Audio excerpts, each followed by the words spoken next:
Folks, we're just going to give it another minute or two because there's still quite a lot of people joining, so just bear with us and we'll get started in probably 1 or 2 minutes.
Okay, I think we'll just get started.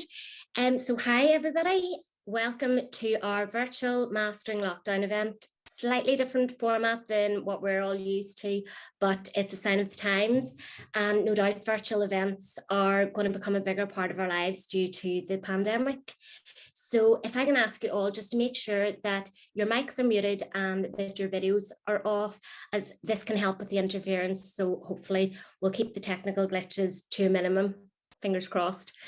So firstly, I would like to introduce myself. I'm Kelly and I'll be your host this evening. I'm a final year student studying leisure and events management at Ulster University. So this event is one of our final modules. As we're now in the home stretch, we're in final year. It was a unanimous decision between the team for us to host an event around mental health, as statistically 1 in 4 people have suffered themselves. And I know that many more will have a family member or a friend who's currently suffering or has had previous struggles in the past. So now I'm just going to play an introduction from each of the girls on the team who are all here, busy working away behind the scenes.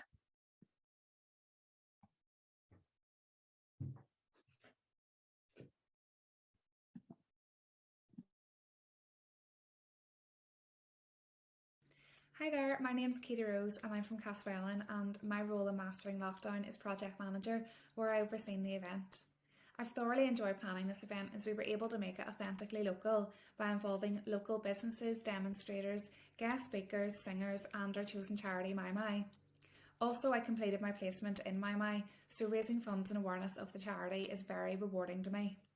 I would like to thank you all for your continued support over the past 9 weeks, and I hope you all enjoy. Thank you very much for attending. Hi, I'm Ashley. I'm the sub-project manager at Mastering Lockdown, and my role included overseeing the Facebook page and creating the event brand.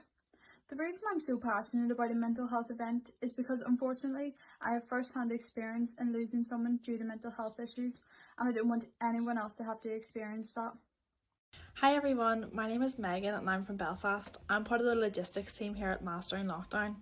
As a group, we just really wanted to bring you an event that was important to us and something that everyone could relate to, and we thought what's more important than talking about your mental health. So I just hope that you guys enjoy this event as much as we have enjoyed organising it for you. Hi everyone, my name's Clarke and I'm part of the marketing team from Master in Lockdown.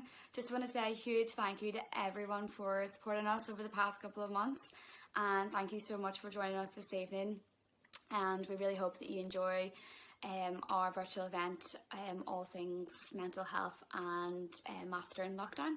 So thank you so much, hope you enjoy this evening. Hi everyone, my name's Tara, I'm from Downpatrick and I was on the logistics team during the planning process of the event, and I just want to say a big thank you so much to everyone that's here tonight. We really appreciate all of your support, and this is a cause that means so much to each of us just because it is so important now more than ever to look after your physical and mental health. So I really do hope that you find this beneficial in some way, and thank you so much again. I hope you have a really good night. Hi, my name's Alice. I'm from Londonderry and I was part of the marketing team during the planning process for this event. We just want to say a massive thank you to everyone for joining us tonight. We really do think it is important now more than ever to be talking about our mental health and to be finding ways to cope during lockdown. So I'm going to pass you along to another group member of ours, Kelly, who's going to be our host for this evening, and I hope you enjoy. Okay, so we're now just going to go through the itinerary so you all know kind of what's in store for the evening. So we'll be starting out with it's a workout routine, but don't be worrying, it's just like mobility and stretches with Megan Hogan and Andrew Lawlor. And then we'll have a short break with music from Deborah Fitzsimons. And then we'll go into lockdown tips and divine timing with Clarke. And there'll be another short break during which we'll play a video from Cunningham, the director of MYMY charity. And after that, we have got a guided meditation and Q&A with Anna Murray. And then we will finish off the event with the competition. So there's a lot of prizes to be won. And the competition will be at the end of the event. So you'll only be in with a chance of winning if you're still present at the time of the competition. And can I ask you all just to make sure that your Zoom name is visible and that you've got your full name in, because we'll be using that for the competition. Now I'm just going to have a little chat about MYMY, the charity that all of this is in aid of. So we've decided to try and use the event to increase the awareness of MYMY. Mind your mate and yourself is the name of the charity, shortened to MYMY. It's a local mental health and wellbeing charity based in Newcastle who focus on helping people to raise their self-esteem, to build their self-awareness, develop a better understanding of self-care for themselves. They also offer counselling services and workshops associated with mental and physical health and wellbeing. So MYMY has got an ongoing long-term project at the minute, and that's to open a personal and family wellbeing centre in Castlewellan. So we'd really love to raise some money to donate towards this project for them. Would also like to mention that this event and any advice that are given by our guest speakers, they're not intended or implied to be a substitute for any professional medical advice. All the topics covered will be kept lighthearted so as not to trigger anybody with sensitive topics. Although if you do feel uncomfortable at any stage, do please feel free, get up and take a break from your screen if you need to. But there will be breaks throughout. And I would also like to let you know there is a chat box at the bottom of your screen. So if you want to ask any of our guests some questions while they're doing their demonstrations, feel free to type in the chat box, and you will notice that one of our team members, Alice, she'll be posting relevant links during the event. So we've worked really hard to try and bring you guys some guest speakers who we really feel that you can connect with, and we're super excited about the guests that we have here tonight. So they will each be covering topics that were voted for by you guys on social media. So we hope you enjoy them all. Now let's go ahead and we'll get started with our first guests of the evening. We have our health and fitness professionals, Megan Hogan and Andrew Lawlor.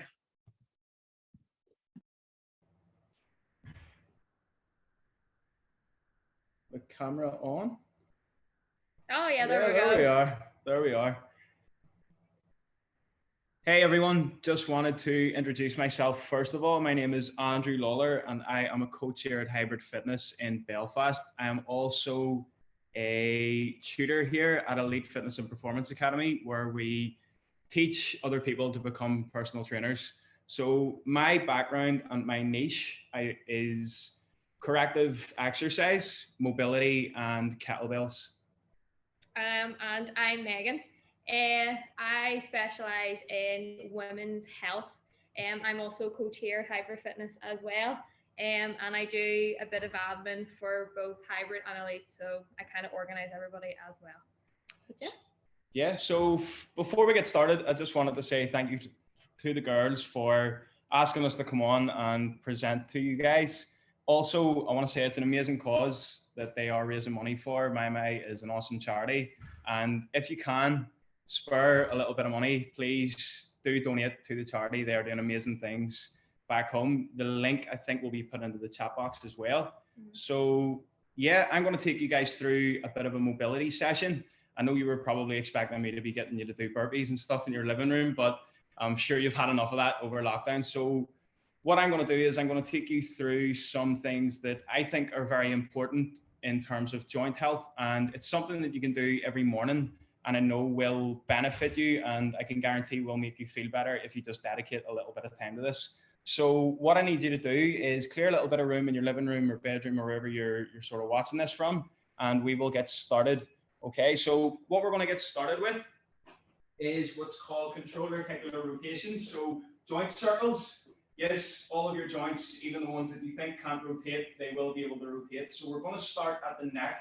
Okay, so what I want you to do is we're going to start with our feet underneath our hips, and we're just going to rest our hands on our side. Okay, the whole time we're doing this, I want you to think about the joint that you're trying to move, and we're going to try and not move the body as well. Okay, so what we're going to do is we're going to start with the neck. We're going to start by looking down towards the floor, and your chin should be in contact then with the bottom of your collarbone. What we're going to do is we're going to scrape our chin along our collarbone until we're looking over our shoulder. What we're going to do from there is we're going to tilt our head back, and you should feel a nice stretch on the outside. We're then going to look up towards the ceiling, and you should start to feel a stretch down the front of your neck, and then right over to that opposite shoulder, feeling a stretch on that opposite side of the neck then. Then we're going to tilt our head forward, and our chin should be in contact with our collarbone again. And then we're going to scrape that back until we get to our starting position. We're going to do one more in that direction. So scraping the chin along the collarbone again. Tilting the head back, feeling a nice stretch. Then we're going to create a bigger circle this time, looking up towards the ceiling. Over that opposite shoulder, feeling a stretch on that opposite side of the neck. Tilt the head forward, chin should be in contact with the collarbone again, and then back to that starting position. And we're going to go two in the opposite direction again. So chin in contact with the collarbone. We're then going to go chin along the collarbone, looking over that shoulder, tilting the head back first. Then we're going to look up towards the ceiling, drawing a big circle with the chin, right over to that opposite shoulder. And then back in contact with the collarbone. And we'll go one more in that same direction. So scraping the chin along the collarbone again. Tilt the head back and feeling that stretch down the front of the neck. Chin up towards the ceiling, drawing a bigger circle again. Right over to that opposite shoulder. Then we're going to tilt the head forward, back to neutral, and relax. Okay, so if you felt some cracks and pops during that, that's good. It's perfectly normal to feel cracks and pops in the joints. So what we're going to do is we're going to move it down a wee bit, and we're going to start moving our shoulder blades, okay, or what's called our scapula. So what we're going to do is we're going to place our hands on our side, and the whole time here, our palms of our hands are going to stay in contact with our legs. Now, what I want you to do is I want you to try and push your shoulders forward as far as you can. So you should really start to feel your shoulder blades opening up here. Then what we're going to do is we're going to shrug our shoulders as high up towards our ears as we can. Keeping the shoulders nice and high, we're going to pin the shoulders back. And then we're going to really try and put our shoulders down into our back pockets. You should almost start to feel a little bit of a cramp in the back when you're doing that. We're then going to roll the shoulders forward again. Press the shoulders up towards the ears. Really retract the shoulders back. Think of squeezing the shoulder blades together, keeping the hands down by our sides, arms as straight as we can. Shoulders come down into the back pockets again. And then press the shoulders forward. Back up towards the ears. And then back to neutral. What we're going to do is we're going to go in the opposite direction for 3 reps. So we're going to go shoulders down. We're going to try and pin the shoulders back and think about getting them into our back pockets again. We're then going to shrug the shoulders up towards the ears while we're keeping our shoulders pinned back. Press them forward, really try and feel the shoulder blades opening up. Hands are still in contact with the thighs. And then shoulders down again. Pull them back and think of getting them into the back pockets. We're trying to draw a bigger circle this time. Shrugging the shoulders right up towards the ears, pressing them forward. And we'll go one more. Just repeating that, making sure the arms are staying locked out. And relax there. Okay, so what we're going to do next is we're going to move this on to our shoulder. Now, it's really common for people to like bend and flex and do all sorts of crazy things. So what I want you to do is I want you to imagine you've got like a laser beam coming out of your sternum. So here, just below your chest, and it's pointed at your laptop or your computer or whatever you're using the entire time. Okay, what I like to do as a cue is just place my hand on my sternum. All right, now what we're going to do is we're going to start by turning our palm away from us. So your palm should be facing your laptop. What we're going to do then is we're going to bring our arm right across our body and we're going to keep our arm as straight as we can. We're going to bring that right up and we're going to think about trying to keep the palm behind us this time, and our bicep is going to go in contact with our ear or as close to that as you can. So we've got a nice straight line here. Then what we're going to do is we're going to start turning the hand so that we're trying to turn the palm this way. Press the arm behind you. You know, watch I don't hit Megan here. And we're going to keep rotating that hand. So our finished position, we're going to finish with the palm facing away from us. Our knuckles should be in contact with the side of our leg.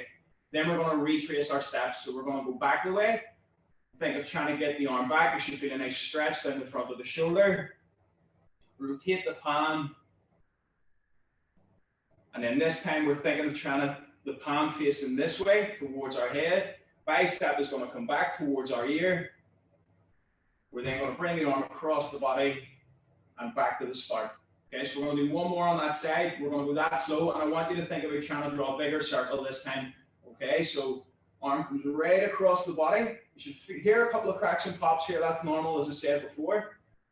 Arm is right up as high as we can get it. We're going to turn the palm away from us this time, and we're going to keep thinking about turning the hand, drawing a bigger circle. And in our finished position, knuckles are going to be in contact with our leg. Then we're going to go back, retracing our steps, trying to draw a bigger circle again this time. Arm is staying fully locked out, so it's as straight as possible, and then shake that off. Okay, so we're going to do the same on the opposite side. So palm facing away from us again. We're then going to bring the arm across the body, keeping the arm locked out. We're going to try and keep a nice straight line above our head, turning the palm away from us. Keep pressing the arm behind us. We're going to keep rotating that palm. And then our knuckles are in contact with our leg. The palm of our hand is facing away from us. We're going to retrace our steps again.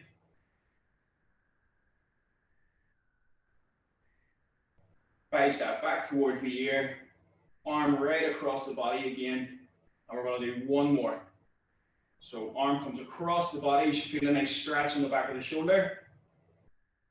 Palm facing away from us. Pressing the arm behind us, trying to draw a bigger circle again this time. Remember, nothing to sway or bow or anything crazy. We're just trying to keep everything nice and straight. And we're going to go back again. And round. Perfect. So we'll shake that off. Right, what we're going to do now, we're going to bring it down onto the floor. I'll just adjust my camera here so we can see me on the floor. So what we're going to do is we're going to get into what's called a quadruped position. So our wrists are going to be directly underneath our shoulders and our knees are going to be underneath our hips. From here, what I want you to think about is trying to press the chest towards the floor and look up towards the ceiling. Okay, this is called our cat pose. And then we're going to try and press our chest away from the floor, really hunch the back as much as we can, look underneath us, and this is called our camel pose. Okay, so they're called cat camels, or if anyone practices yoga, you'll know these as cat cows. So what I want you to do is we're going to try and hit 10 reps, chest towards the floor and up again, hunching the back is 1 rep. Okay, so I'll talk you through this again. Press the chest towards the floor, keeping the arms locked out, look up towards the ceiling, and then hunching the back up is 1 rep. Each time you're just trying to stretch a little bit more and you're trying to get a little bit more out of that. Okay, so chest towards the floor, looking up towards the ceiling, and then hunching the back up and looking underneath it. Hopefully Megan was counting because I've lost count there.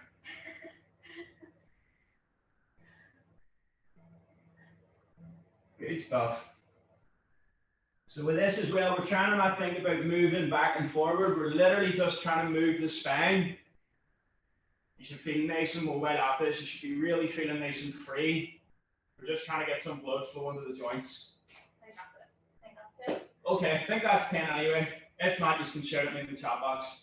So what I want us to do next, okay, we're going to work on some rotation at the spine because the spine can move in 2 ways. It can go up and down, or it can go in a rotational pattern.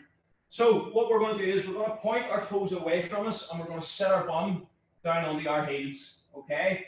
From here, you're going to place your elbow in between your knees, and this is going to lock everything down so we can really focus on true rotation here. You're going to place the back of your hand onto your lower back, and we're going to rotate away from the floor and look up towards the ceiling. Okay, that's 1 rep. We're going to do 10 on this side. So chest away from the floor, up towards the ceiling. 2, 3, 4, and if you're lucky again, you might get some cracks and pops. My back's going to be like bubble wrap when I do this.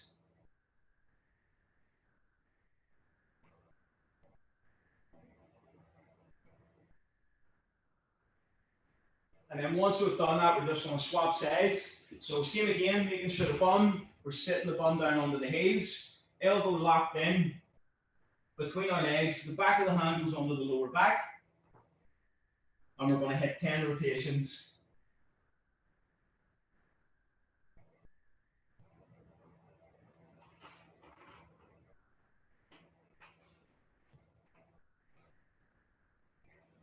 Perfect, right.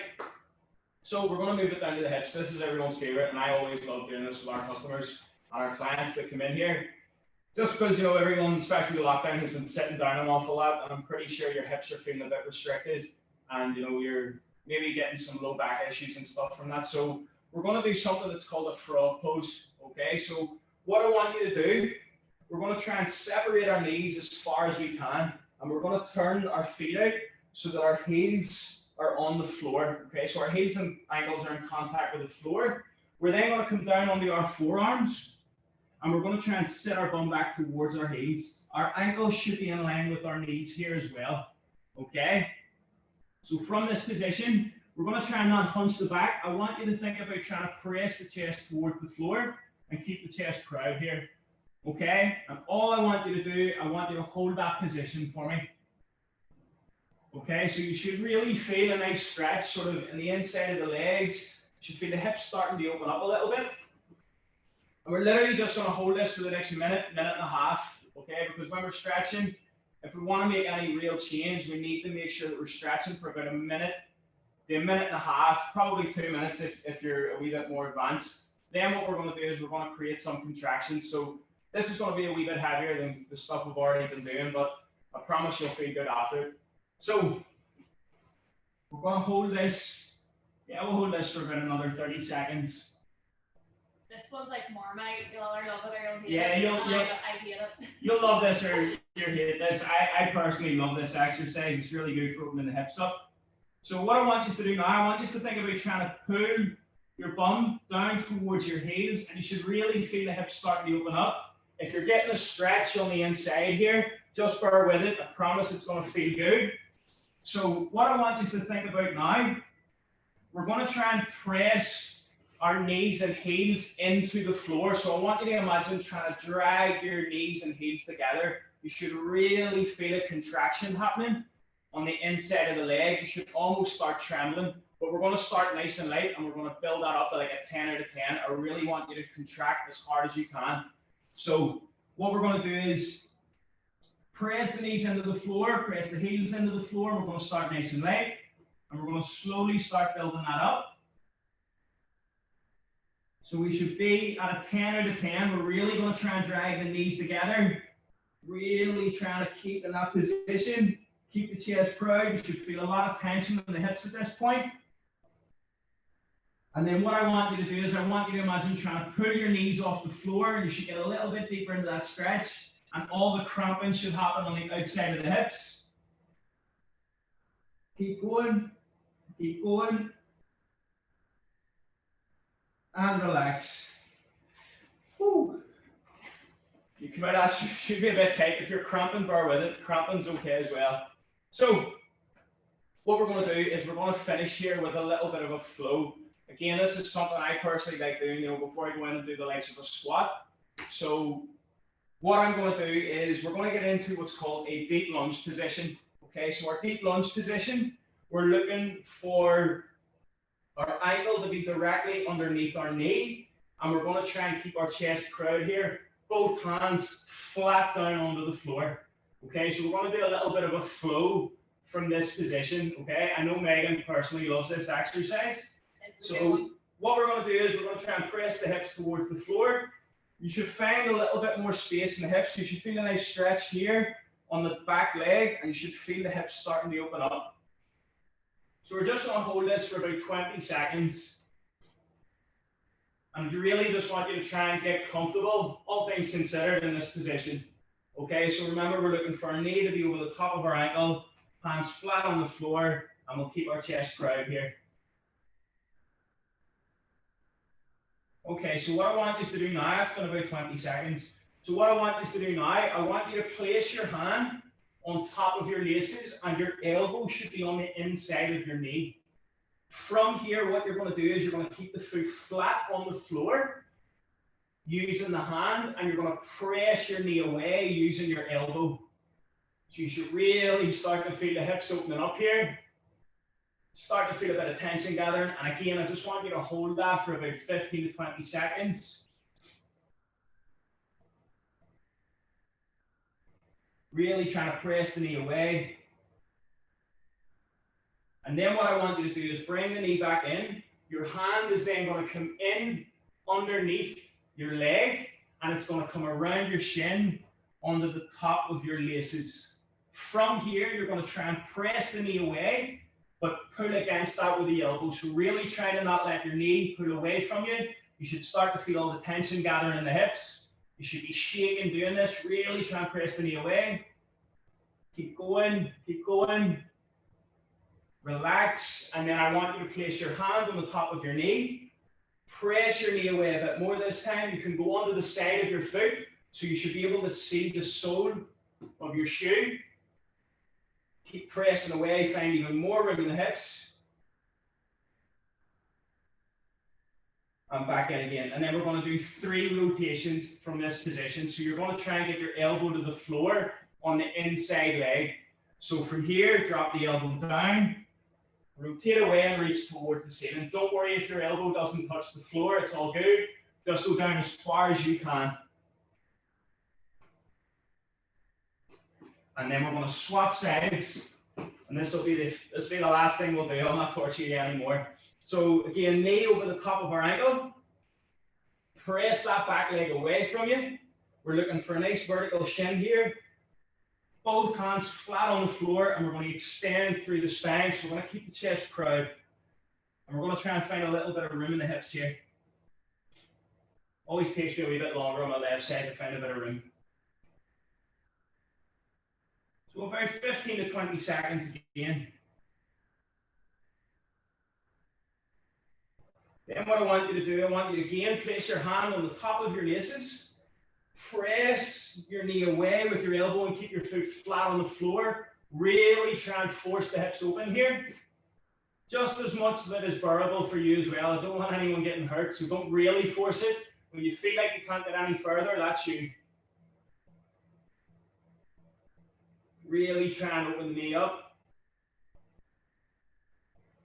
And then bring that knee back in. Hand comes in underneath the leg, around the shin. Try and get it on top of the laces. Drive the knee away from you and fight against that with the elbow. Gather loads of tension in the hips. You should be shaking when you're doing this. Keep going, keep going. Let that hand come off. Place the hand on top of the knee. Press the knee away from you, and you should be able to look at the sole of your shoe. Find even more room in the hips here. Keep holding that. Come back in, and then we'll finish with 3 rotations. So try and get that elbow to the floor, rotate, reach towards the ceiling. 2 and 3. And when you get up, just shake that off.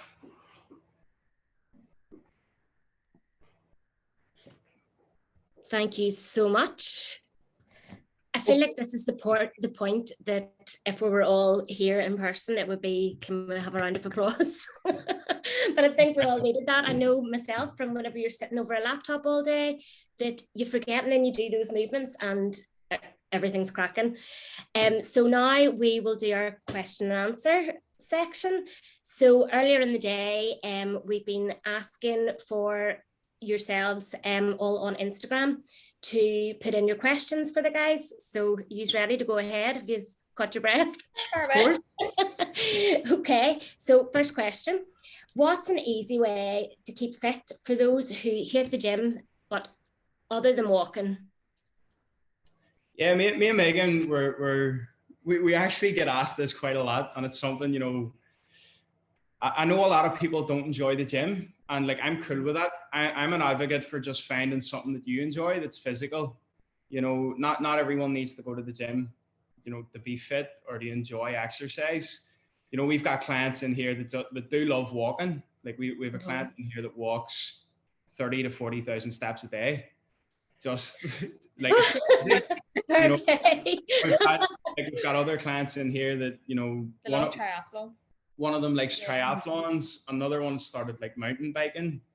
You know, a lot of people do different things. You know, we've had people that have started sport as well in their later years. So it's entirely up to the individual. You know, there's no one size fits all. And I would recommend finding something that you really enjoy and just going all in on that.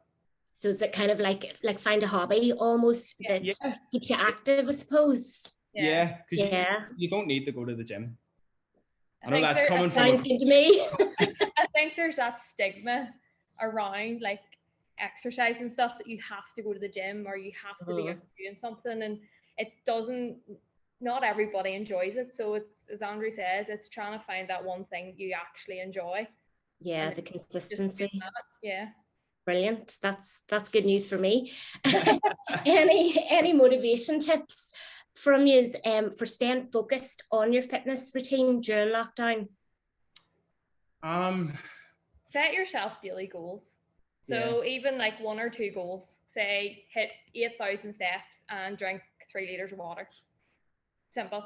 And then you can start to build on that week on week, month on month. And then by the time you get back to the gym or whatever sport or whatever you're going to do, then you'll feel like you're ready to go back for it. Brilliant. That's keep it sounds like a good starting point. Like don't overcomplicate it. I would always tell people as well, remember why you started. Yeah. You know, people always do these things for a reason, and sometimes it can get lost. Like I know every day I don't want to get up and exercise or coach, but I always remember why I'm doing what I'm doing. And sometimes that's just enough to go, right, okay, I'll just get on with it. I'll just turn up and do the work today. Set yourself a target and a goal, really. That sounds like the the thing to try and do. Definitely. And what about so somebody's asking, can you provide ideas for toning up at home with no equipment? Probably a lot of people having that problem at the minute. Yeah, I mean, we've had this again. We've had this a lot. You know, we've had a lot of people join us over lockdown because they felt a bit lost, not knowing what to do. My first go to would be, say, find a coach that you like working with and you like their stuff, and just invest in that. Because, you know, there's a lot of coaches doing great things at the minute, and they'll provide you with the stuff that you need to do at home.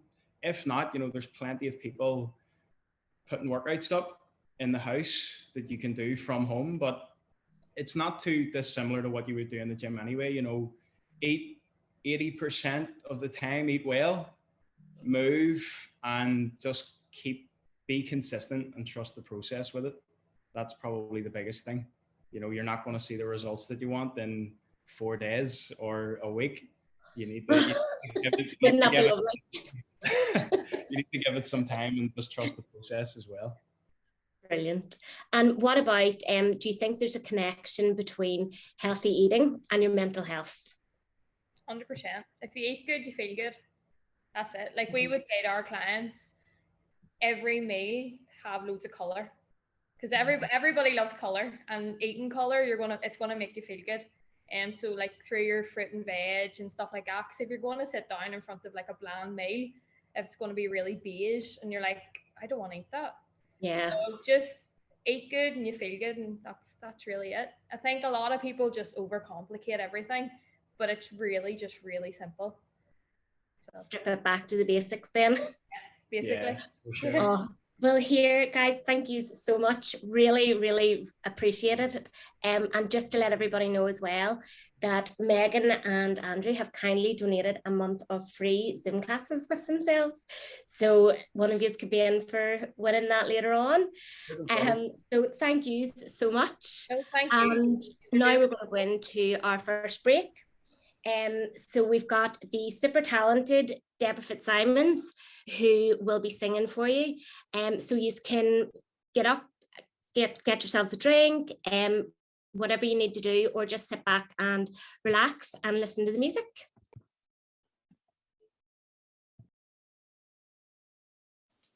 Hi everyone, my name is Deborah Fitzsimons. I'm from Downpatrick. You can find me on all my socials at Debs Fitz Music.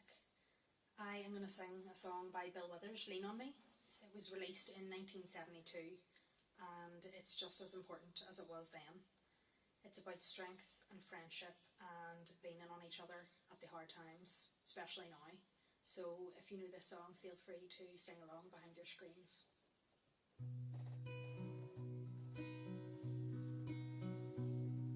Sometimes in our lives we all have pain, we all have sorrow, but if we are wise, we know that there's always tomorrow. Lean on me when you're not strong, and I'll be your friend. I have you carry on, for it won't be long till I'm gonna need somebody to lean on.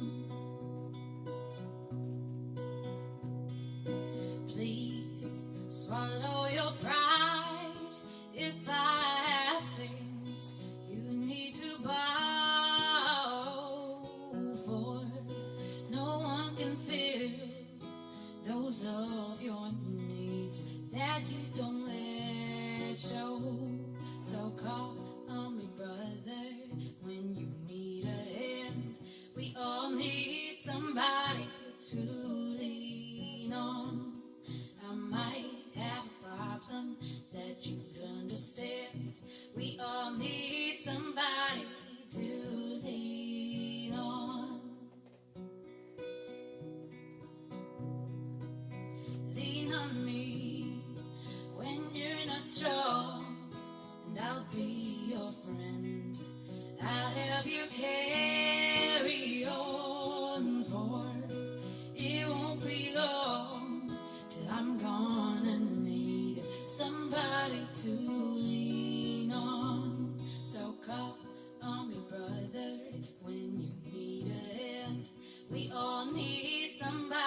on me when you're not strong, and I'll be your friend. I'll help you carry on, for it won't be long till I'm gonna need somebody to lean on. Thank you.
Okay, so I hope everybody's back. How amazing is Deborah? Just thanks so much, Deborah. So talented, unbelievable voice. And use her tagline has been shared in the chat if you all want to go on and check out her socials. And they're on the PowerPoint in front of you, as I'm just noticing. So thanks again, Deborah. And next up, we have the extremely talented entrepreneur, Clarke. We really wanted Drew to be involved in the event as she's been an inspiration to many, especially during lockdown. So I'll now pass you over to Drew and let her tell you all about her lockdown experience. Hi, my name is Drew Clarke. I am a makeup artist from Lisburn, and I'm also the owner of DW Cosmetics, a cruelty-free and all-inclusive makeup brand. Basically, lockdown kind of hit us all as a big shock. I know whenever I first went into lockdown, me and my husband, we were so excited. I was like, oh my goodness, this is just great.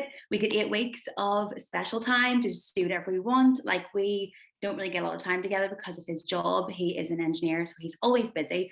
And I remember when we were told we were going into lockdown, watching TV, we thought it was like a dream. I was like, did your work text you telling you that you're off? And he was like, yeah. And it was just like the most unreal start to March. I remember thinking, this is just amazing. We done so many projects around the house. It was honestly probably a really eye-opening experience on how much me and Ryan spent time on social media and on our phones. I was finally seeing him around the house a lot more, and we were able to do all the little things that we hadn't had time for previously. But that was the first 8 weeks, and that was obviously really good. And I'm sure a lot of us kind of find the start of this to be way easier than now. I don't think any of us thought this was going to be how long it was going to last. But when we first went in lockdown again, it was good. I thought it was great. Obviously, I was out of work, and I'm still out of work being a makeup artist. I'm still out of work, which is so annoying, but I get through it. So yes, the first 8 weeks were fine. And then Ryan went back to work. And I think the reality of how lonely I felt, and I know that's a really taboo thing. No one likes to talk about their mental health, and no one likes to say that they needed help or anything like that. And that was kind of something I struggled with. Whenever Ryan went back to work, I was on my own 24/7. We have a little dog as well. And I was just kind of in the house all the time with him. I was so used to being so busy.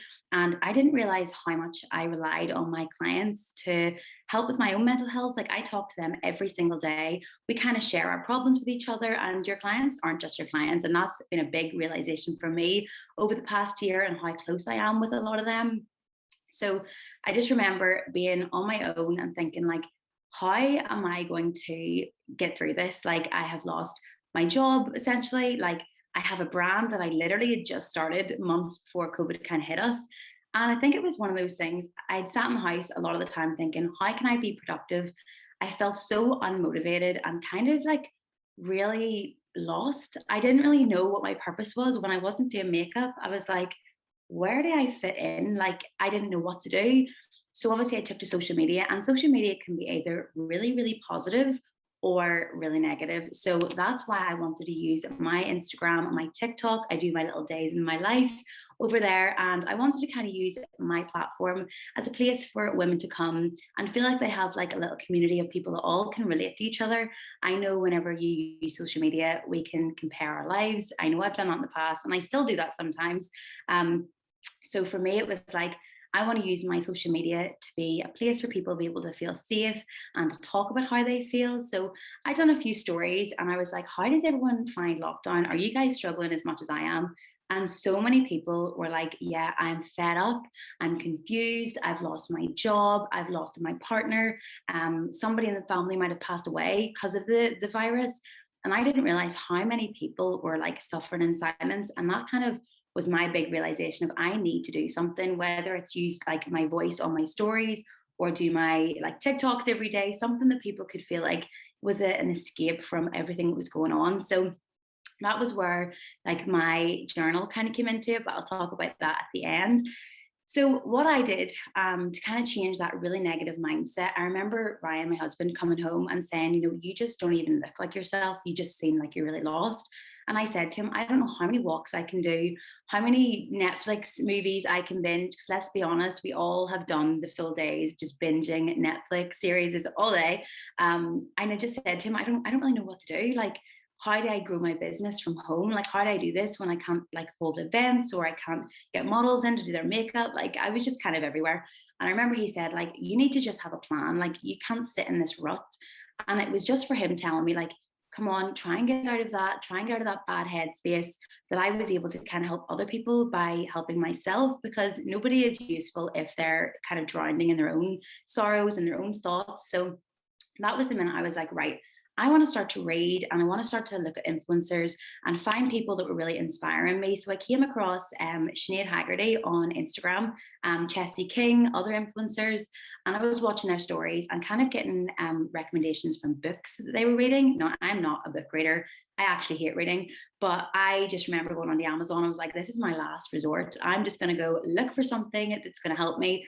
And I came across The Code of the Extraordinary Mind, and The Secret, and all of Rhonda Byron's books. If you're watching this and you haven't read The Secret, you just have to. Trust me, if you're sitting here and you feel like you're in a rut, or you feel like just you don't really know what you're doing with your life, or you just feel really lost in life, this is what really changed my life essentially, and my mindset, because I was due to be married in June, and that didn't go ahead. And I remember just kind of feeling sorry for myself. That was what it was. I was just feeling sorry for myself. I was still paying rent to the salon I was working in, and obviously not able to do work. So that was all in my mind. And immediately, as soon as I picked up The Secret and kind of read the first like 2 to 3 chapters, it was all about like the power of you and how you can control your own thoughts, how you can manifest like anything you want. And that was where I really started looking into the power of like the law of attraction and all of that good stuff. If you're into manifestation, then you're just great, because I love it. And I'm so obsessed with everything to do with that. But since reading that book, that was where it really opened up my mind to all the things I wasn't doing. I was focusing on all of the negative things in my life, all the things that had been taken away from me, and all of the things that were basically tearing me apart. So that was when I just decided, no, I need to start looking at the little things, like my coffee in the morning, the walk that I get to do because I'm healthy to do it, the dog that I have that keeps me company, the amazing husband that I have, and all the amazing people that I have on Instagram. And I started really appreciating just like the smallest things. And that was what made a massive, massive change to my life, like complete massive change. And since having that positive mindset, I just started seeing life so differently. Everything was just brighter and everything tasted nicer. I know that sounds so weird, but that is exactly what happened. And if you've read The Secret and you're agreeing in your mind, then I know exactly how you feel. It's amazing. So basically, once I had read that book, it was one of the biggest things. It kind of pushed me to kind of come out of my comfort zone. And again, obviously I have my DW Cosmetics brand. I'd been working on that for about 4 or 5 months, and it was going well, but it wasn't doing what I wanted it to do. I wanted it to kind of blow up. And in the months after I read that book, my business kind of went from here to like here, because I just learned so much more about myself as a person, where I wanted my business to go, and kind of how to change my own mindset without having to rely on anybody else. So that was how Divine Timing was created. This is my little journal here. We have now sold over 300 across the world. The furthest place was Australia, which was just absolutely mind-blowing for me, because I just personally couldn't get over the fact that I'm sitting in a house in Lisburn and my journal that I wrote, my words were in Australia. That was just crazy to me.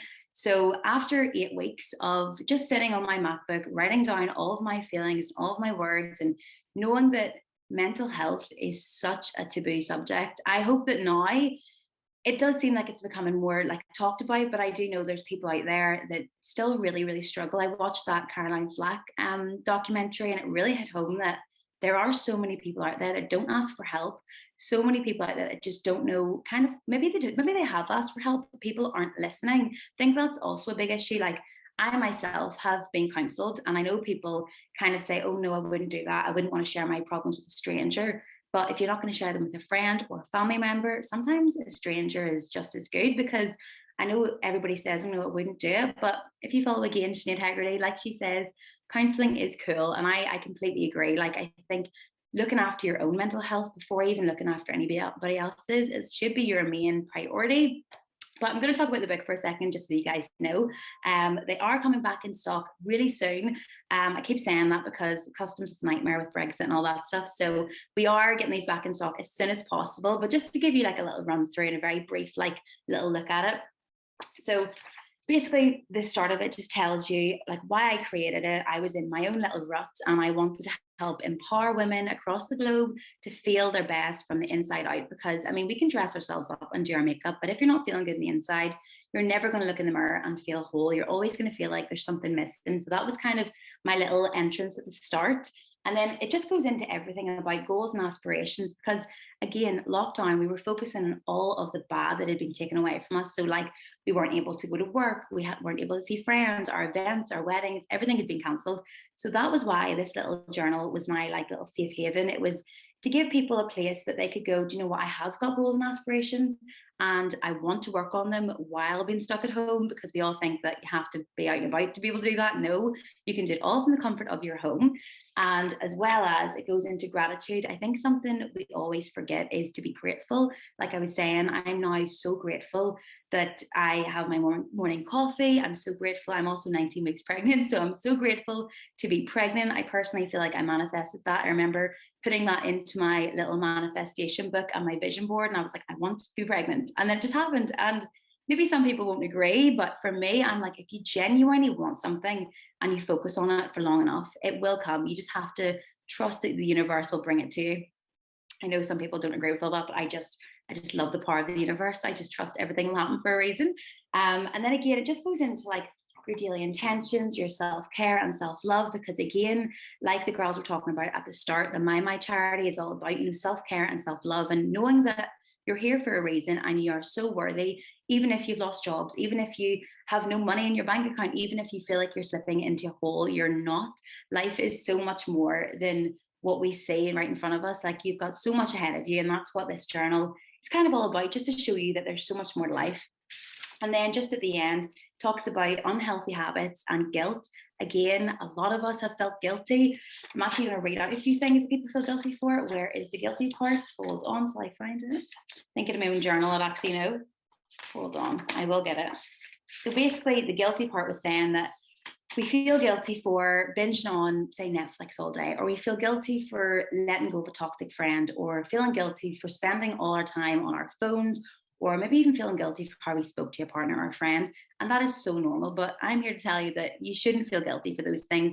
Yes, we can have a time and we're like, oh, maybe I shouldn't have said that. But we're all going through an extremely strange time. Like, coronavirus has came and it has completely upturned everybody's life. So trust me when I say, if you're watching influencers on Instagram, or if you're comparing your life to other people's, please don't, because no one's life is perfect. I know I can post picture perfect things on Instagram and be arguing with Ryan in the background, or I can post some selfies and be so confused at my new changing pregnancy body. And I will post that on Instagram and be like, guys, trust me when I tell you. Everyone's like, you're glowing. I'm like, no, it's because I'm absolutely sweating. I have no idea what I'm doing and I'm so worried, but at the same time, you have to, well, you feel like you have to put on like a persona for everybody, but you absolutely don't. And that is what this whole journal is kind of touching on. So if you guys are interested, it'll all be on DW Cosmetics Instagram account. Again, I don't know when that's all going to be in yet because of customs and all of that stuff. But again, before I leave you, I just wanted to, again, go back onto the charity part of it all, the MYMY charity. If you guys do want to donate, that will be amazing because again, it's all about your health and your well-being. And I just think that is such an amazing thing to do. So if you guys can, that would be amazing. Audrey, thank you so much. No problem. Thanks for being so open and honest about everything as well. I think that a lot of the time we all try and cover up, basically, don't we? Oh yes. We're feeling a lot of the time. 100%. So going into that, so we have a few of the Q&A questions, and I think this is a really good one actually, but somebody's written in, I'm slowly learning to love my body. Any tips on self-love and dealing with confidence issues? Yeah, I mean, do you know what? I think every day you're constantly going to find something that you don't like about yourself. As a woman, it's just what we do. Again, like I was saying about comparison, the reason that we don't love ourselves is because we're either comparing ourselves to somebody that we see on Instagram, or maybe in the past, somebody like in a relationship or a friend has pointed out a flaw. Maybe you just see this one thing, maybe it's your stomach or your legs, and you're constantly picking it out. I personally think if you can start self-love from the inside out, you will start to see yourself so differently. I remember I used to pick my arms all the time, like, oh my God, no, I hate them. Like I used to wear everything to cover them. And until I started truly liking who I was as a person, that was kind of when I realized that when I was looking in the mirror, I wasn't just how I looked on the outside. I started really seeing myself for more of how I was on the inside. And it made me feel so much different about how I looked. So I started wearing clothes around the house that I wouldn't have usually wore. I started off in the house first because I wasn't as confident to go out just yet. And I remember even my husband saying, you know, like you just seem so much happier. And I was like, I am happier because I'm not looking at these flaws. I'm not comparing my body anymore. I'm just Drew, and that's all I can be. It's all I'm ever going to be. So I think when you can start to see yourself as just, instead of comparing your body or wishing you look like someone else, appreciate what you have now and just really work on seeing yourself as who you are from the inside, and you will start to love yourself as a whole afterwards. Oh, I love that. I think so many of us will relate to that because even never mind before coronavirus, it's so common now as well for us all to have self-image issues. Oh, 100%. So yeah, that's brilliant to sort of work on that, and I like how you were doing that about the house. Oh yes, yes. Oh yeah, 100%. And so someone else is asking, how has using your journal helped with your own mental health? So whenever I was creating it, I have had a million journals, from the 5-minute journal to diaries from I was no age. I've always loved writing down my feelings and stuff. So whenever I was creating the journal, I made sure I covered topics that I myself needed to work on. For example, self-care and self-love and all of the things that I felt guilty for. So whenever I was creating it, I was like, I need to make sure that I'm going to even get something out of this. So before I even sent it off to manufacturer, I went through it and done it all myself, filled every single page in. And at the end of it, I was like, do you know what? I really think this could help someone, even if it was just one person, to help them feel more confident in themselves or just to look at their lives a wee bit differently.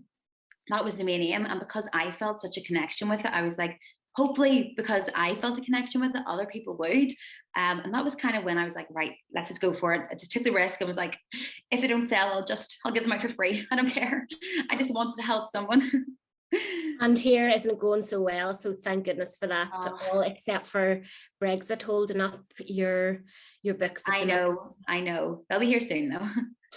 Fingers crossed that all goes smoothly. And so next one, I'm sure this is what a lot of people are excited to hear about. How is your pregnancy journey? Oh my goodness.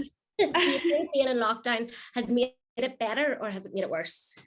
Honestly, I'm just so grateful to be pregnant. I've heard from a lot of people that I have a lot of women on my social media. So I hear from women daily that they struggle or maybe lost a baby and things like that. So I personally feel so grateful, whether I was in lockdown until the whole time till the baby is born. Like the fact that I know it's going to be a little girl, I'm just so excited. And even to have my husband as well, like even to call my husband, that's so weird. I feel like I'm like 25 saying husband, like, ew, that's so weird.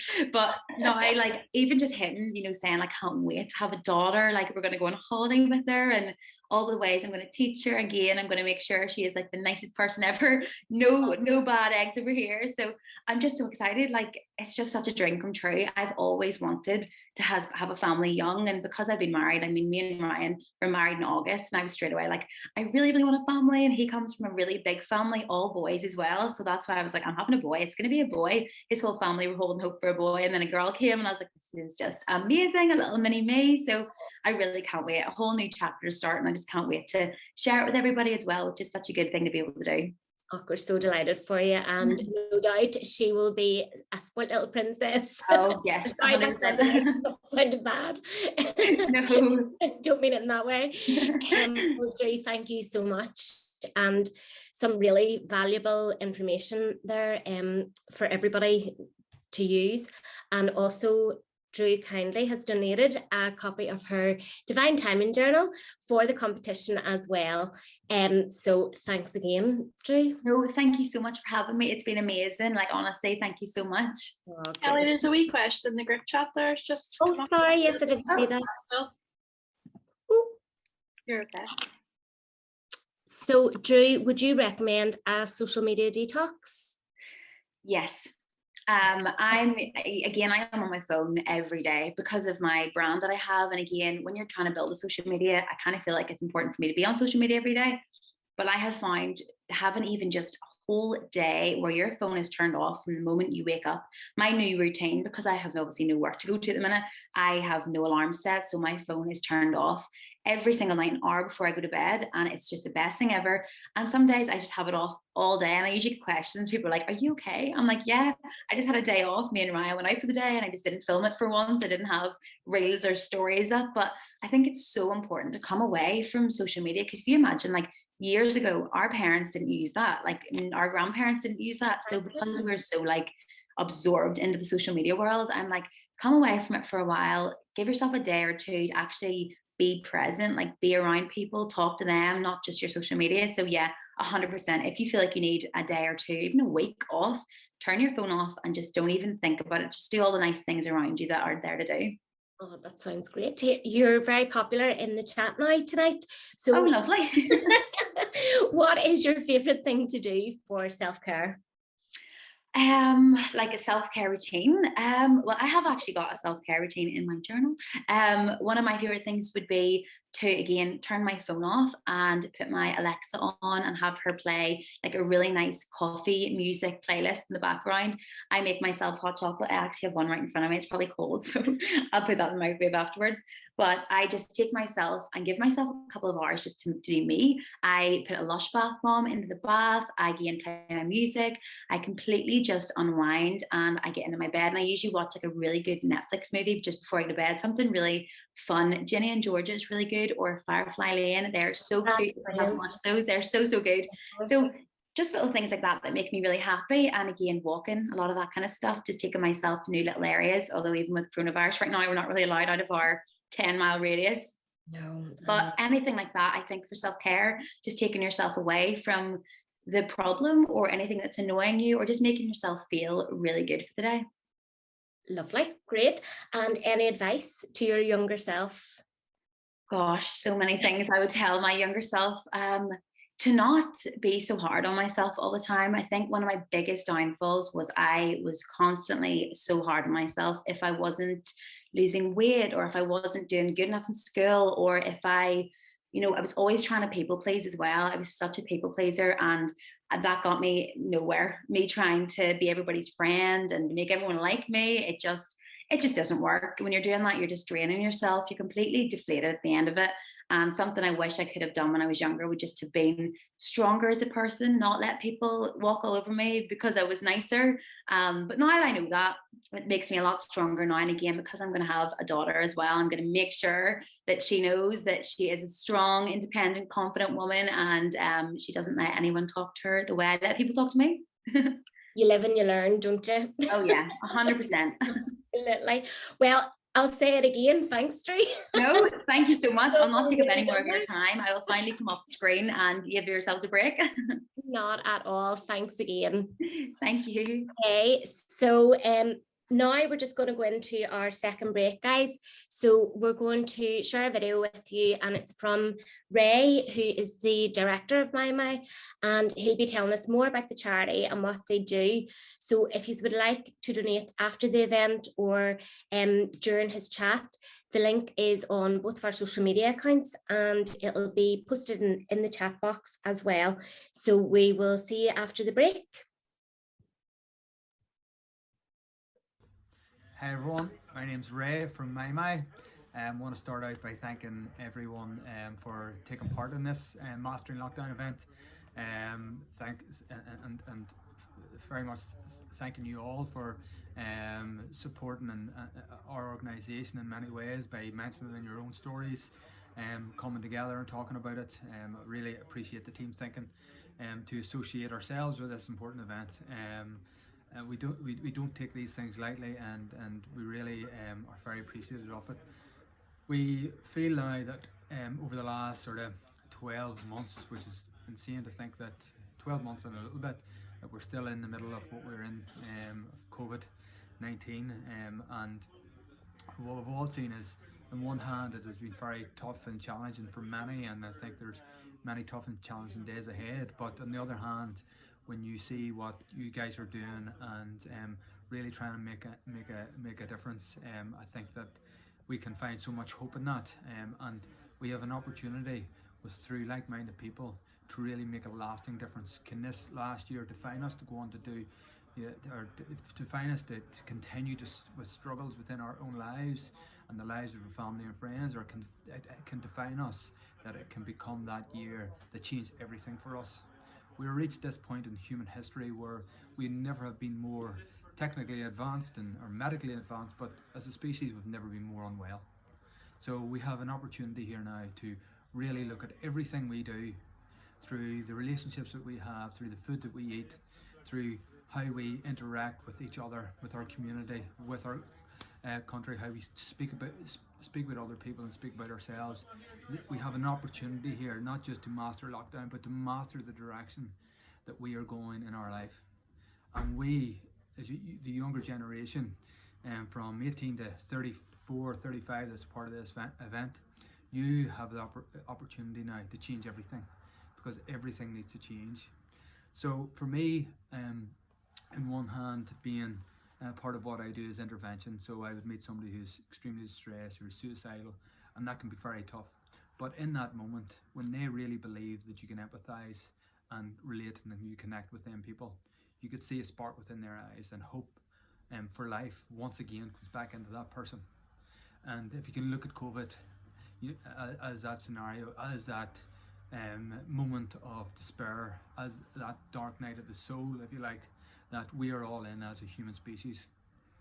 If we can look deep enough inside, we have an opportunity, as I said, to find that diamond, to find hope within ourselves, to change everything. And I would like to say that never underestimate what I have the privilege of seeing day and daily. Never underestimate the potential that an impact that a few people with the right intentions. Don't underestimate the outcome of that, the potential. One person has the potential to change the world. This group absolutely does. So for us, we're at a stage of real emergence within the charity, and with some special long-term plans, which I think the guys have related to a few times. I would like you to, not just in this event, but really tap into what we're doing and what we're trying to achieve, become part of it. Let's be the change that we want to see in the world. Let's make a difference. So when we look back 10, 20 years down the line, we're having conversations with our children, and when they look at us and say, "Mummy, Daddy, did you not know things were as bad as what they were?" And if we turn back and say, "Well, yes, I did," and you do not want your kids to look you in the eye and say to you, "Why didn't you do anything about it?" This is the time. Let's be the change. And good luck with the event, and thanks for supporting us. Such an amazing charity, just helping so many in the local communities. Guys, we're running sort of about 5 minutes early. But we're going to go on ahead and we're going to go and relax now with Anna Murray. So Anna's our meditation specialist and she'll be taking you through a guided meditation today.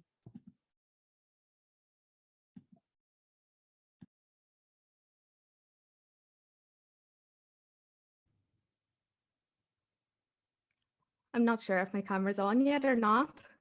Oh, there we go. Yeah, hi everybody. I'm Anna. You see me? Can you hear me as well? Perfectly.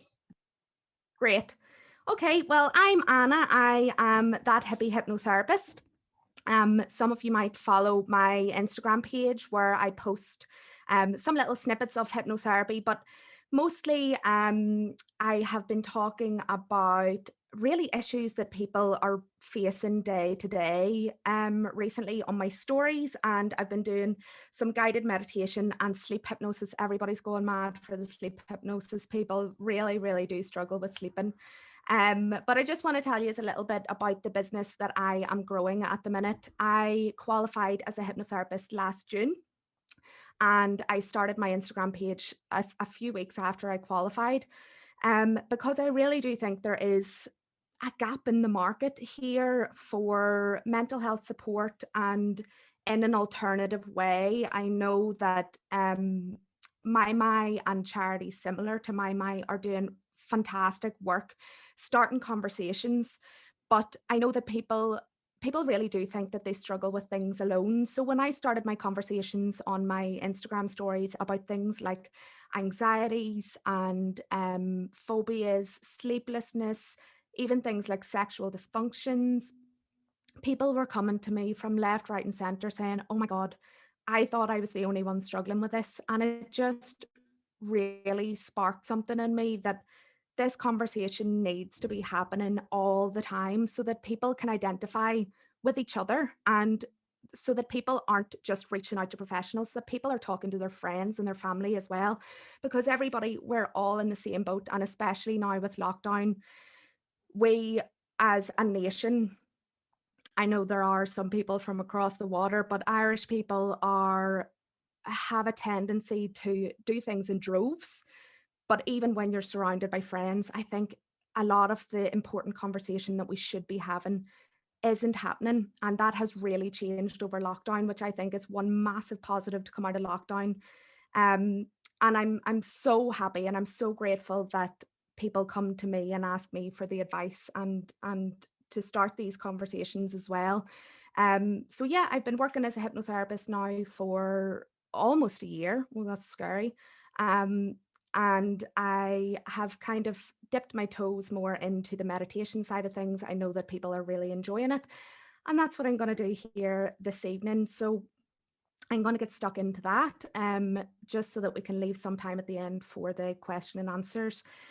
So I'm going to invite everybody to sit up nice and straight, keeping the spine straight when you're doing meditation, and putting the shoulders down and back and the chin up opens up the chest. It's like what Megan and Andrew were talking about at the start, to open the body and leave lots of space.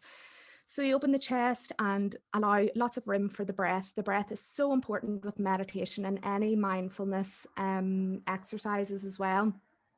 So we'll sit up nice and tall as you possibly can, and we'll take some nice deep breaths in through the nose and out through the mouth. And for now, don't try and change the breath so much, but just try and deepen it and get it right down into the core. And whenever you feel ready, I'll invite you to open or close your eyes as well. So some nice deep breaths in through the nose and out through the mouth, and just notice how the body begins to slow down and the mind stops racing for a little moment, while the chest and the diaphragm expand and retract with the breath coming in and out. So just continue with those deep breaths, and I'll give a little bit of an introduction to the meditation that I'm going to do this evening. So this evening's meditation is going to focus primarily on the senses. Every day, as soon as we open our eyes, as soon as we actually come out of a deep sleep, our senses are going non-stop. we do tend to suffer from sensory overload, but it becomes so part of our lives, so deeply ingrained in our conscious lives that we don't really take it under our notice. Our subconscious picks out everything that needs to be picked out, and there's so much that we do miss out on. So bringing the attention back to the senses is a really nice way just to re-engage with yourself, re-engage with your surroundings, the people around you, and just simple things like the sunset, the way the sky looks at nighttime, the moon, just really simple things that so often in our busy lives we can just brush over and forget that they're there at all. So with the breath now, in through the nose and out through the mouth, really trying to bring the breath, if you imagine the breath as like a wave or something like that, entering in and traveling down the back of the throat into the lungs and the core, and try and get it down as close to your toes as possible. Now, to keep the attention and the awareness through the meditation, it's always a good idea to notice the areas of contact with the body and the surface beneath you. So the back of the thighs and the bum, the back against the chair. And if you're sitting on the ground, maybe you can feel how the spine goes into the ground beneath you if there's nothing there supporting your back. But keep the spine tall, and we're going to begin with the touch, the sense of touch. So if you don't have anything around you that's easily in reach, you can simply rub your fingertips together and feel how the skin feels. So we're going to clear some space in the mind, and there will be thoughts that come and go. That's a very natural part of the mind. It's a very busy place. So we'll clear some space, continue with the deep breaths. Notice how the breath has slowed and the mind has slowed. And just feel how the skin or the clothes or maybe the sofa or a cushion, a remote, just have something in your hands and notice how it feels. Notice its temperature. Is it hard or soft? Is it heavy or light? And just tune the mind completely into that item.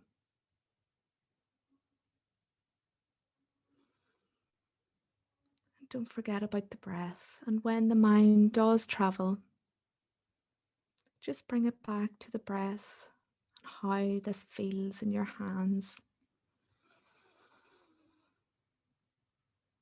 Keeping that space and keeping the soul focus in the mind.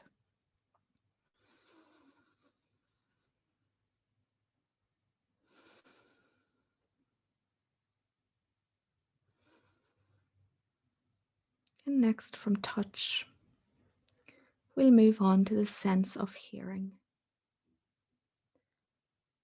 What can you hear around you? Maybe you've isolated the sound with headphones or earphones, but you can hear internally as well. You can hear the breath. You can hear the thoughts ruminating in the mind, but clear them out. Leave the space for the mind to focus completely on what you can hear around you.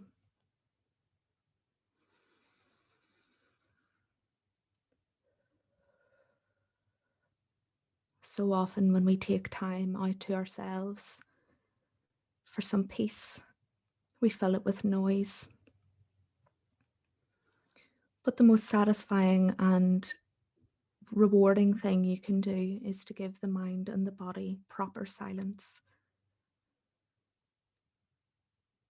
And just remember any racing thoughts, to-do lists, stresses that pop into the mind, just push them out. Let them pass. But be kind and gentle towards them as well. Focus the mind on the breath, what you can hear.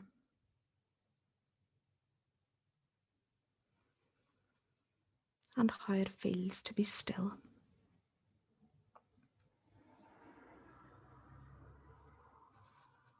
We'll move on now from the ears into the mouth. This sense of taste. such a powerful sense.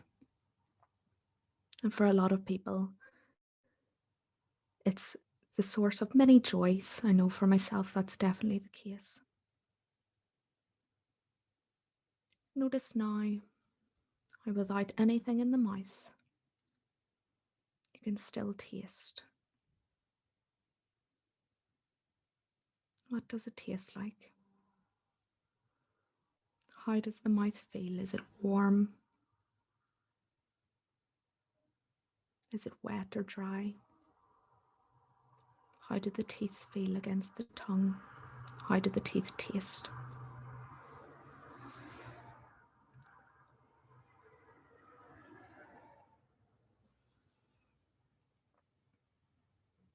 And again, those drifting thoughts that enter and leave, let them pass and bring the focus back to what's going on now on the tongue. How does the breath feel when it leaves the mouth? Does it have a taste itself?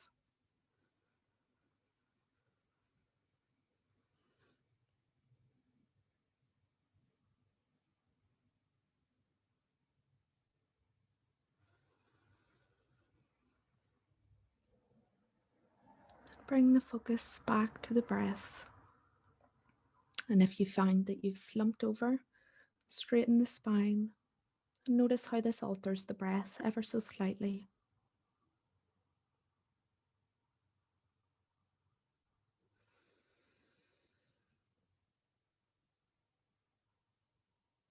Just while we're still, I'm going to give a few minutes of quiet. And you can practice letting the thoughts come and go, but notice what they are. It's when we give the mind space to be itself that it can come up with the best ideas or the most important things. So just for a couple of moments, enjoy the silence, remember the breath.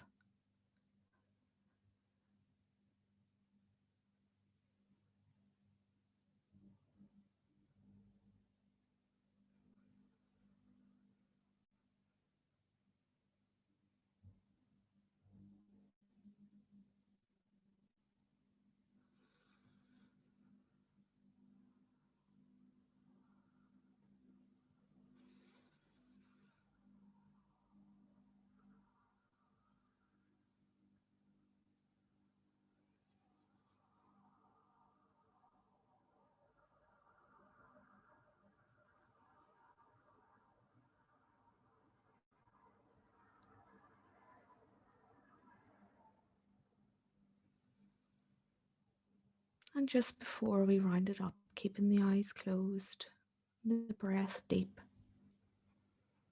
Take a moment to compare how the body and the mind feels now compared to what it did before.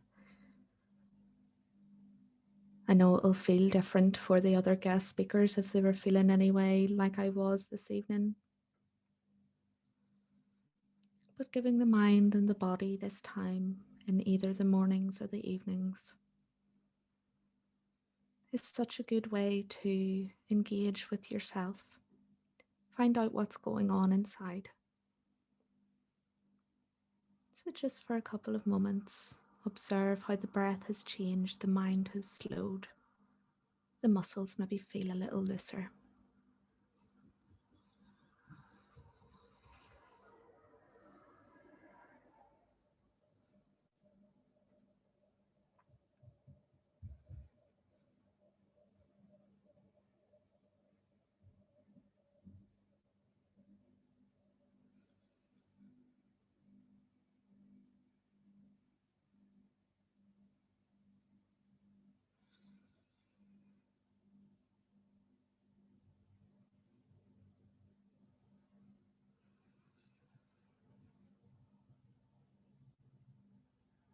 And we're going to bring the attention and the focus back into the room. And when you open your eyes, don't look around, just look straight ahead. And take in the colour the depth of what the eyes can see, how broad your gaze is without even trying, how much you can take in. And give some credit to the mind, to the subconscious, for doing all of that work without you even asking, to narrow down what we need to see and hear, smell and taste and feel.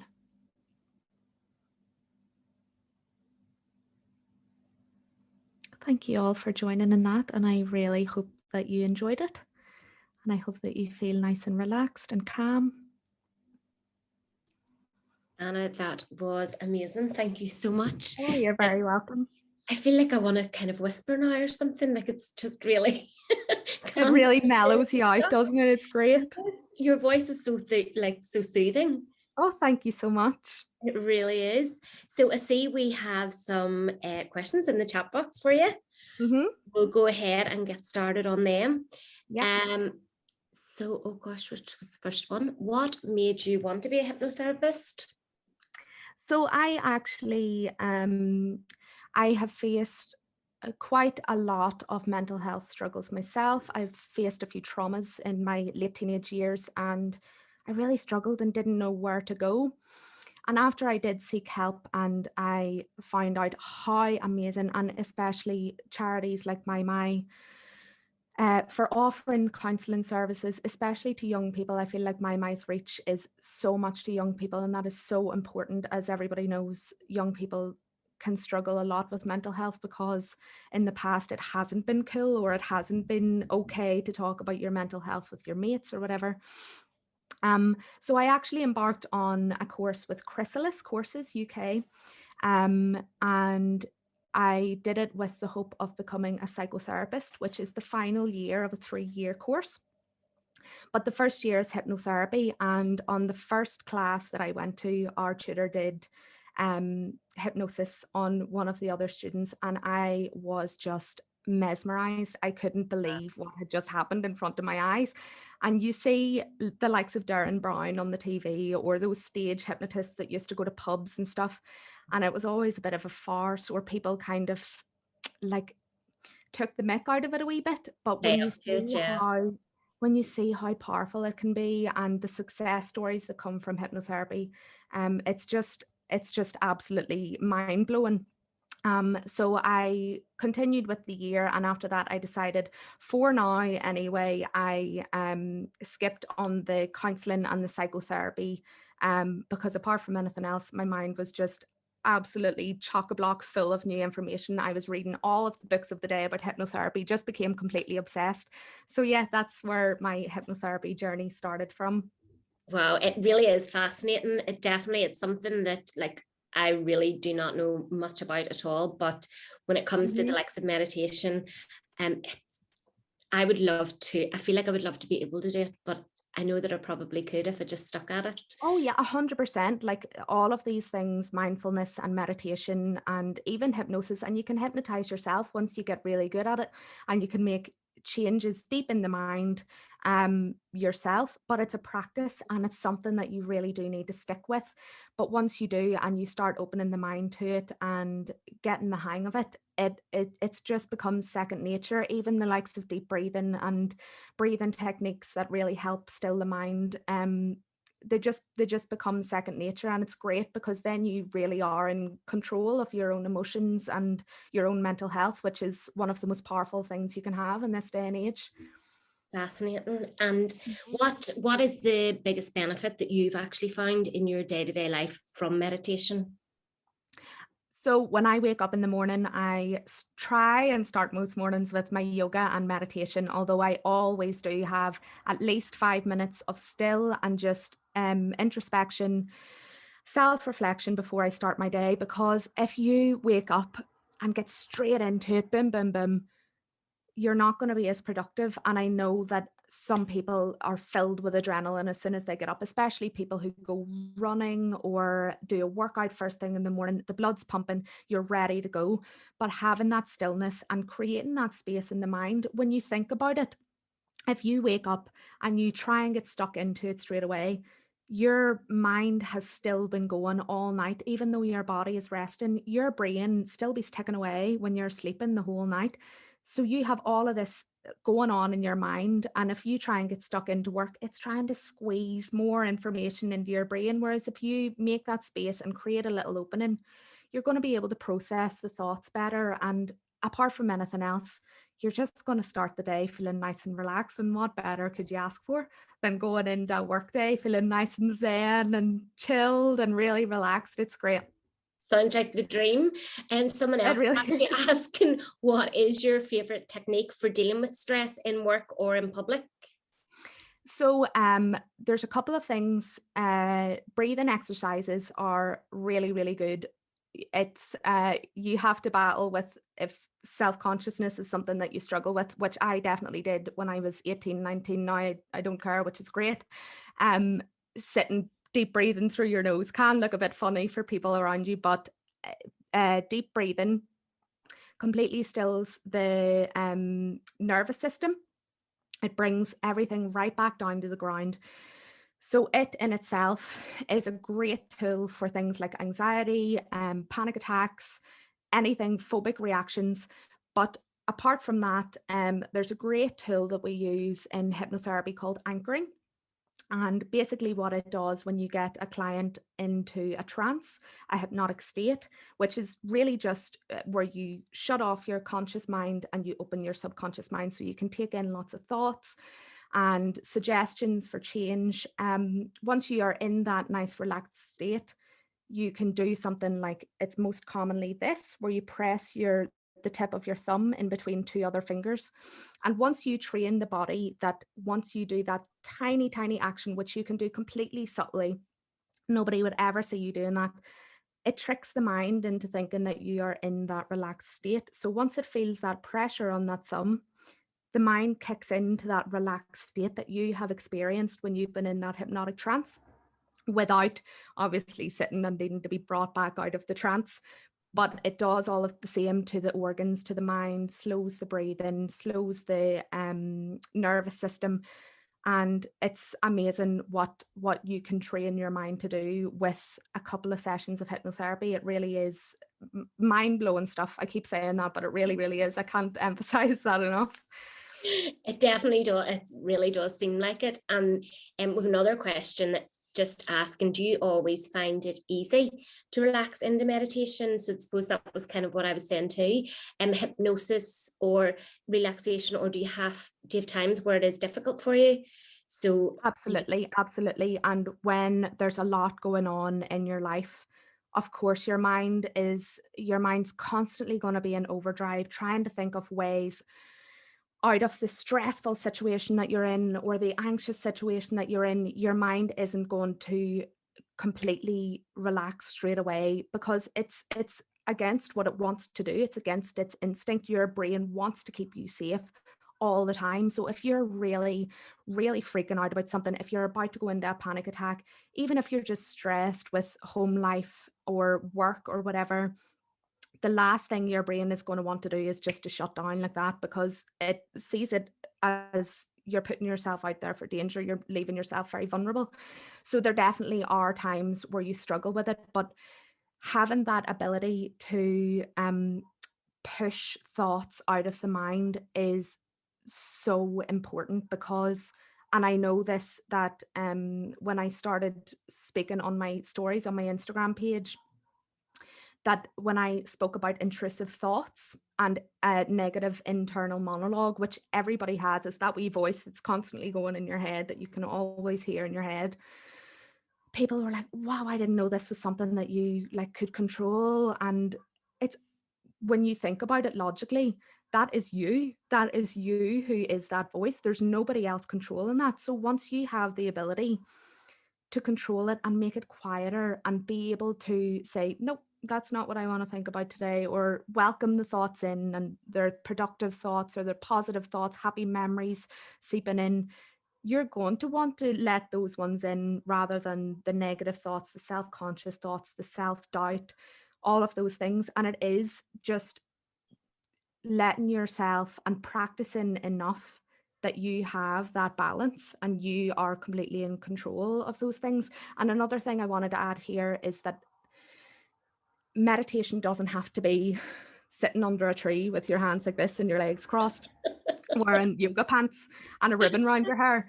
Meditation is anything where you can completely focus your mind on what you are doing in that exact moment. So I find cooking very much like meditation because I can completely zone out from what's going on around me. I can, especially like what we were doing in the meditation this evening with the senses, I can really taste the food. I'm obsessed with cooking.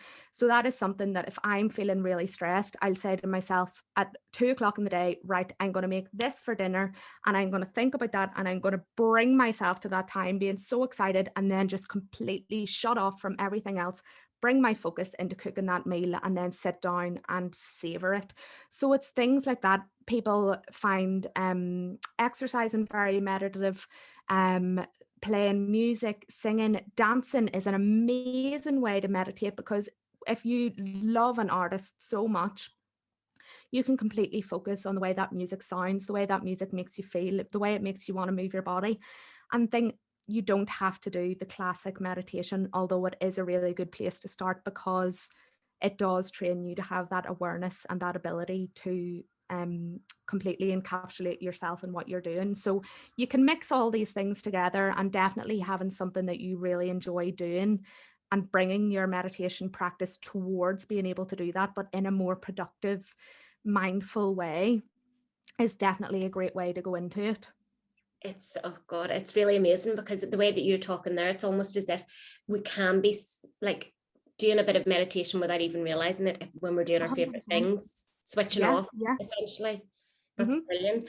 And there was another one I think I just skipped. What is your favorite way to calm racing thoughts?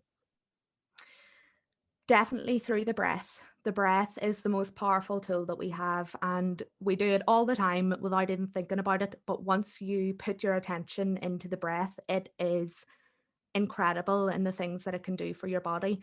I actually put up a post not so long ago on my page about the benefits of deep breathing, like things like high blood pressure, the likelihood of getting diabetes, so many things that go on in our body that we don't even think about, and we haven't been told to think about these things.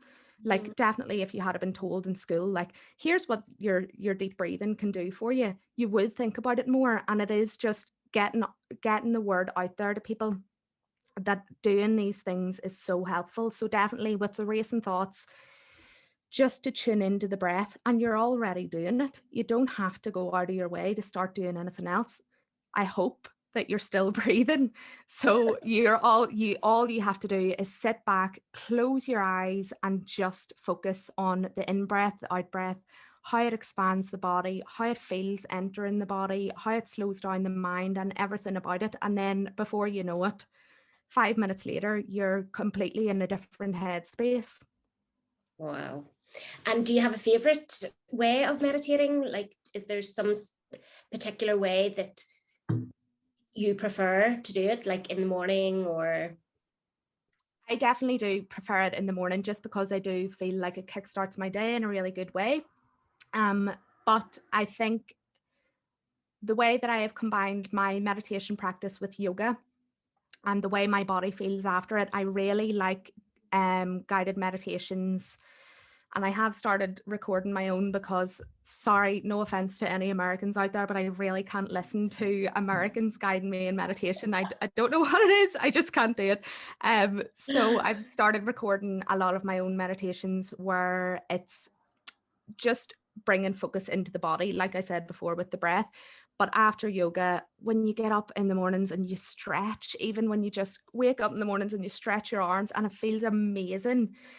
Once you do that and your body has completely changed in the way that it's feeling, bringing the attention back to the way it felt before and bringing the attention to how your body feels now and how much that has changed, that's my favorite meditation, because it's not doing anything out of the ordinary. It is literally just looking at your body and examining it and saying thank you for being able to move. And it's like what Drew was saying as well with gratitude.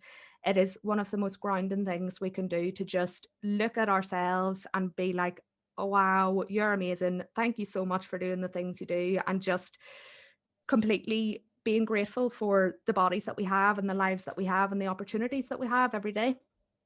Amazing, Anna. Like, it is so interesting. I could sit here and just talk to you for hours long and ask questions about it. I really am so fascinated with it, but unfortunately we need to move on. But so thanks again, and I know that somebody was very much for having me. starting your own classes, and you started them last night, didn't you? I started with a free taster session last night, and thank you so much to everybody that came. I know there's a few people on here that came last night. So the link is in my bio on my Instagram page for booking. I'm doing 5 classes a week, a Tuesday, Thursday and Sunday, and there's 2 classes on a Tuesday and a Thursday.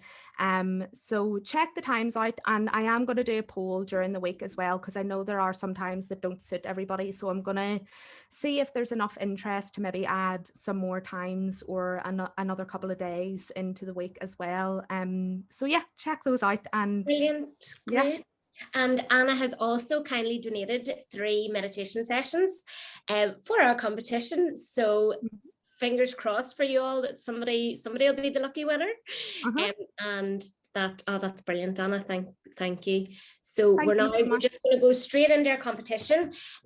So Ashley is going to be running our competition, and it'll be through the spin the wheel, the automated spin the wheel.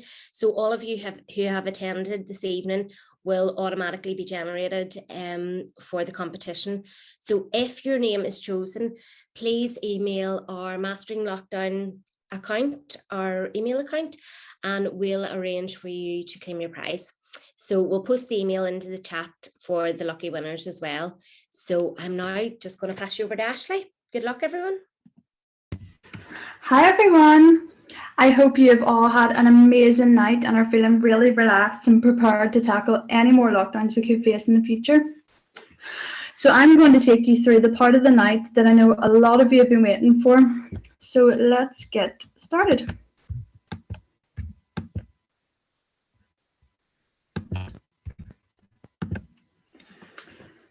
So to start us off with our first fabulous prize is a £10 voucher for Nugalato Stranmillis.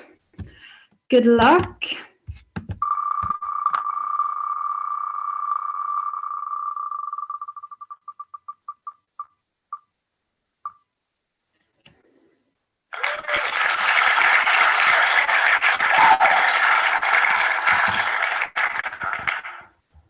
So the first winner is Anna Nelson. Congratulations, Anna. So I'm just going to remove you from the wheel now for the next prize. Okay, so the next prize we have is an amazing £20 voucher for Thornbury's Cafe in Lisburn. So good luck, everyone.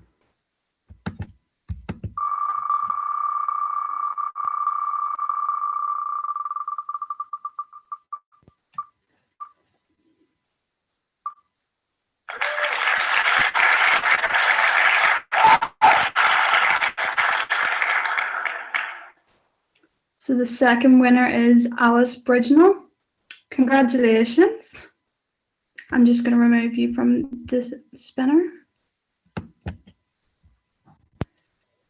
So next up we have an awesome cheese and onion. Yes, you heard that right. Potato, cheese and onion scented candle hamper.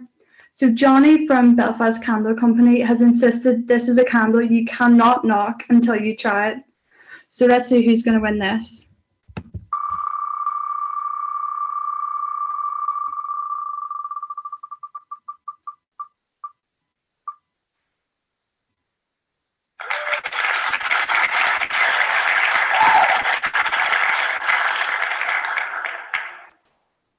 So the next winner is Chloe Clarke. Congratulations, Chloe. I'm just going to remove you now. Okay, so our next amazing prize is a family day pass to Mount Panther. You could take yourself and your entire family to Mount Panther for the day and not have to pay a penny. How good is that? Let's see who the next winner is then.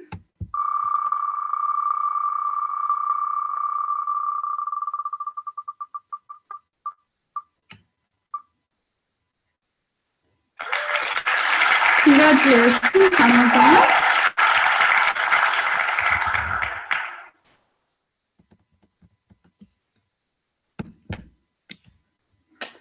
So to follow on with the animal theme, our next prize is a family day pass to Stringvale Farm. What a perfect opportunity to get out in the fresh air and see some animals. Let's see who's going to win.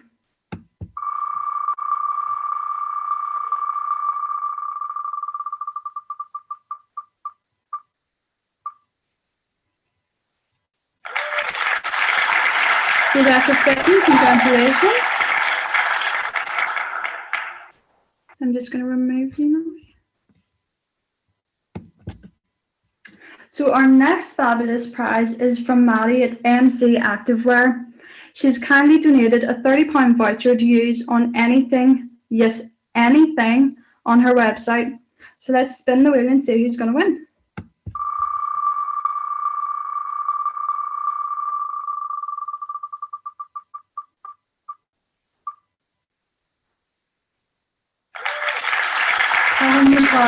Congratulations, Carol. I'm just going to remove you now. There we go. So another amazing prize that we have on offer is 3 Zoom sessions with Anna, the hippie therapist. That's who you've just seen. So let's see who the lucky winner is going to be.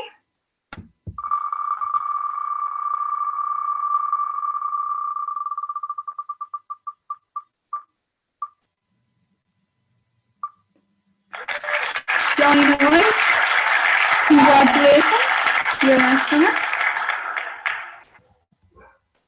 Just going to remove you. There we go. So the next prize is from the lovely Drew at DW Cosmetics, who I'm sure you're all familiar with by now. Drew has donated her amazing book, Divine Timing Journal. Who would like to get their hands on this? Let's see.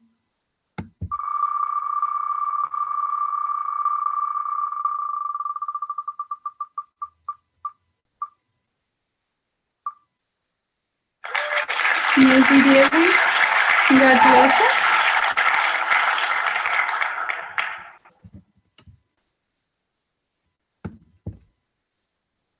So our second last prize is from Megan and Andrew, who put us through our paces with their amazing fitness demo at the beginning of the event.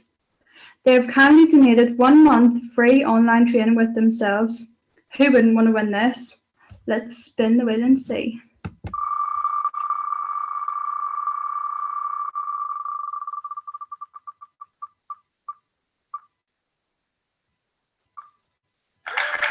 Orla Black, congratulations. I'm just going to remove you now. So the last but definitely not the least prize that I know you've all been waiting for is the overnight stay for 2 in luxury glamping pods at Causeway Country Pods.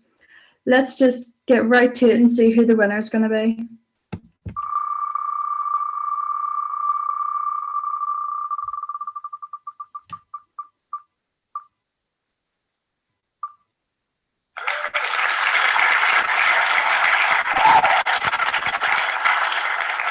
Congratulations to Colette Madden. So you've won the overnight stay for 2.